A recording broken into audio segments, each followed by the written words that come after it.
गुजरात में शुक्रवार और शनिवार को हुई भारी मूसलाधार बारिश के कारण कई जिलों में बाढ़ जैसे हालात बन गए हैं। तस्वीर साबरकांठा की है, जहां मानसून की मार पड़ी तो नदी नाले उफान पर आ गए।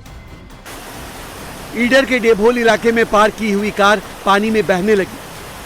साबरकांठा में यह हालात पहाड़ से आने वाले पानी की तेज धार की वजह से बने। गुजरात में पिछले हफ्ते अहमदाबाद पर मानसून की मार पड़ी थी। इस हफ्ते बारी सूरत की है, जहां 24 घंटे में 24 इंच से ज्यादा बारिश हो चुकी है, जबकि 12 अन्य क्षेत्रों में 10 इंच से अधिक बारिश रिकॉर्ड की गई। सूरत के राजहंस टेक्स पार्क इंडस्ट्रियल इलाके में भारी बारिश के बाद इतना पानी भर गया कि आम जनजीवन अस्त व्यस्त हो गया।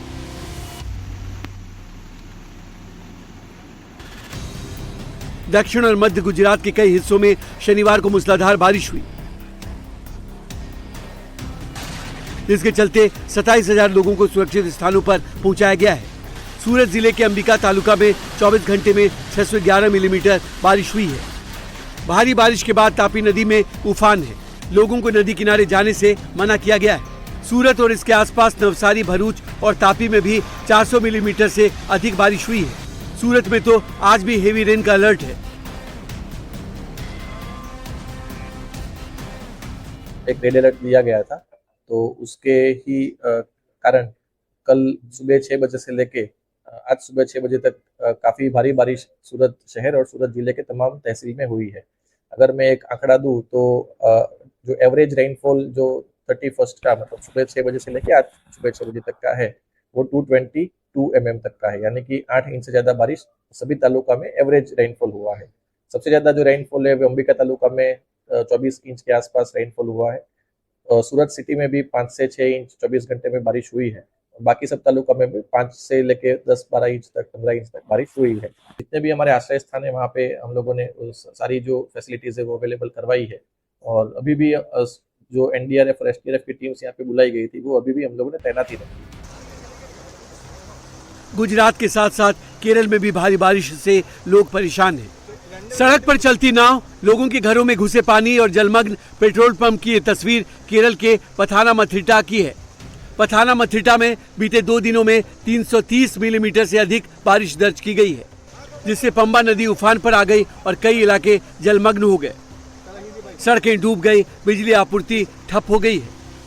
ऐसे हालात में एनडीआरएफ की टीम लोकल पुलिस के साथ मिलकर बड़े पैमाने पर राहत बचाव अभियान चला रही है। अभी हम लोगों ने यहाँ पे 31 लोगों को रेस्क्यू किया है, और दूसरा डेस्टिनेशन भी मेल्लापल्ली है, वहाँ पे रेस्क्यू के लिए जा रहे हैं। हमारी टीम को जहाँ जहाँ डायरेक्शन डिस्ट्रिक्ट अथॉरिटी से मिल रहा है, हम लोग वहाँ पे जो है तत्परता से काम करके आगे का काम हम लोग कर रहे हैं। भारी बारिश के बाद केरल में सबसे अधिक प्रभावित पथानामथिट्टा, इडुक्की और कोट्टायम जिले। इन जिलों में गांव से लेकर शहर तक जलमग्न है। पथानामथिट्टा, कोट्टायम, इडुक्की, मल्लपुरम, कोझिकोड, वायनाड, कन्नूर और कासरगोड समेत कई जिलों के लिए रेड अलर्ट जारी किया गया है। लोगों को नदी किनारे के साथ ही भूस्खलन संभावित क्षेत्रों से दूर रहने की सलाह दी गई है। केरल में लगातार हो रही बारिश और बाढ़, भूस्खलन जैसे हालात के बीच राज्य सरकार ने आज होने वाली स्टेट एलिजिबिलिटी टेस्ट को स्थगित कर दिया है। परीक्षा की नई डेट बाद में जारी होगी।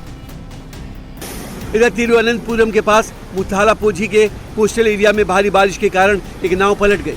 इस हादसे में 2 युवक लापता हैं, जिनकी तलाशी के लिए कोस्ट गार्ड की टीम लगातार सर्च ऑपरेशन चला रही है।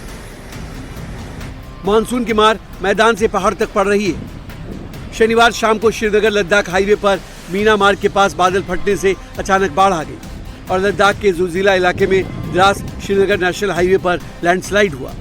इस हादसे में 4 अस्थायी शेल्टर, जिसमें करीब 20 लोग रह रहे थे, वो बह गया। अचानक आई बाढ़ में एक कार बह गई, लेकिन उसमें सवार सभी लोग सुरक्षित हैं। हादसे के बाद द्रास श्रीनगर नेशनल हाईवे पर ट्रैफिक रोक दिया गया है। पुलिस और रेस्क्यू टीमें मशीनों के साथ ट्रैफिक बहाल करने में जुटी हैं।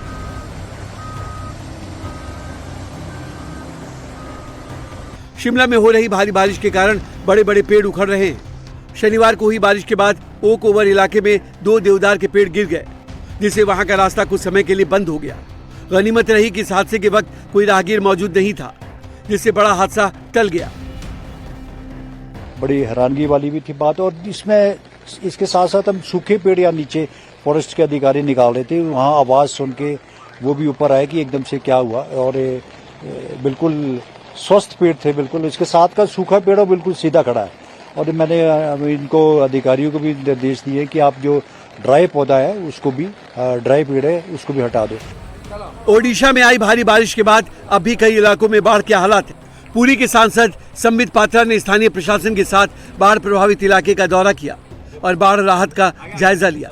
राज्य सरकार को तुरंत हम इसकी सूचना भेज रहे हैं। माननीय मुख्यमंत्री जी खुद कंट्रोल रूम में बैठ के इन पूरे विषयों की जानकारी ले रहे हैं, और जो भी हो सके, जिस प्रकार की सुविधा हो सके, चाहे खाना पीना का हो, चाहे वस्त्रों का हो, चाहे पॉलीथीन का हो, जो घर के ऊपर डालने के लिए होता है, इन सभी की व्यवस्था त्वरित गति के साथ माननीय मुख्यमंत्री जी कर रहे हैं। छत्तीसगढ़ के नारायणपुर में भारी बारिश के बाद आई बाढ़ में भारी क्षति हुई। यहाँ के अबूझमाड़ इलाके में बाढ़ की चपेट में आकर 50 घर तबाह हो गए, तो 2 बच्ची की मौत हो गई। हालात का जायजा लेने पहुंचे वन मंत्री केदार कश्यप ने पीड़ितों का हाल जाना और राहत अभियान की समीक्षा की।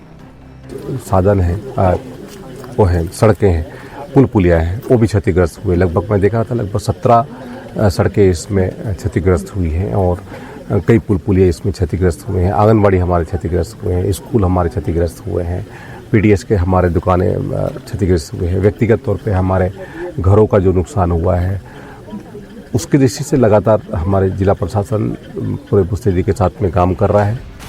बारिश, बाढ़ और लैंडस्लाइड से गुजरात से लेकर कश्मीर तक हालात बिगड़ रहे हैं। बाढ़ प्रभावित 7 राज्यों को केंद्र ने 2117 करोड़ की मदद राशि मुहैया कराई है। जिन 7 राज्यों को फंड अलॉट किया गया है, उनमें हिमाचल प्रदेश, ओडिशा और नागालैंड को वित्त वर्ष 2026-27 की पहली किस्त पहले ही मिल चुकी थी। अब हिमाचल को दूसरी किस्त के रूप में 193.95 करोड़ रुपए मिले, तो वहीं अरुणाचल प्रदेश, असम, गुजरात और महाराष्ट्र में राहत और बचाव के लिए फंड दिया जा रहा है, जिससे कि आपदा के हालात में राहत और बचाव में देरी ना हो।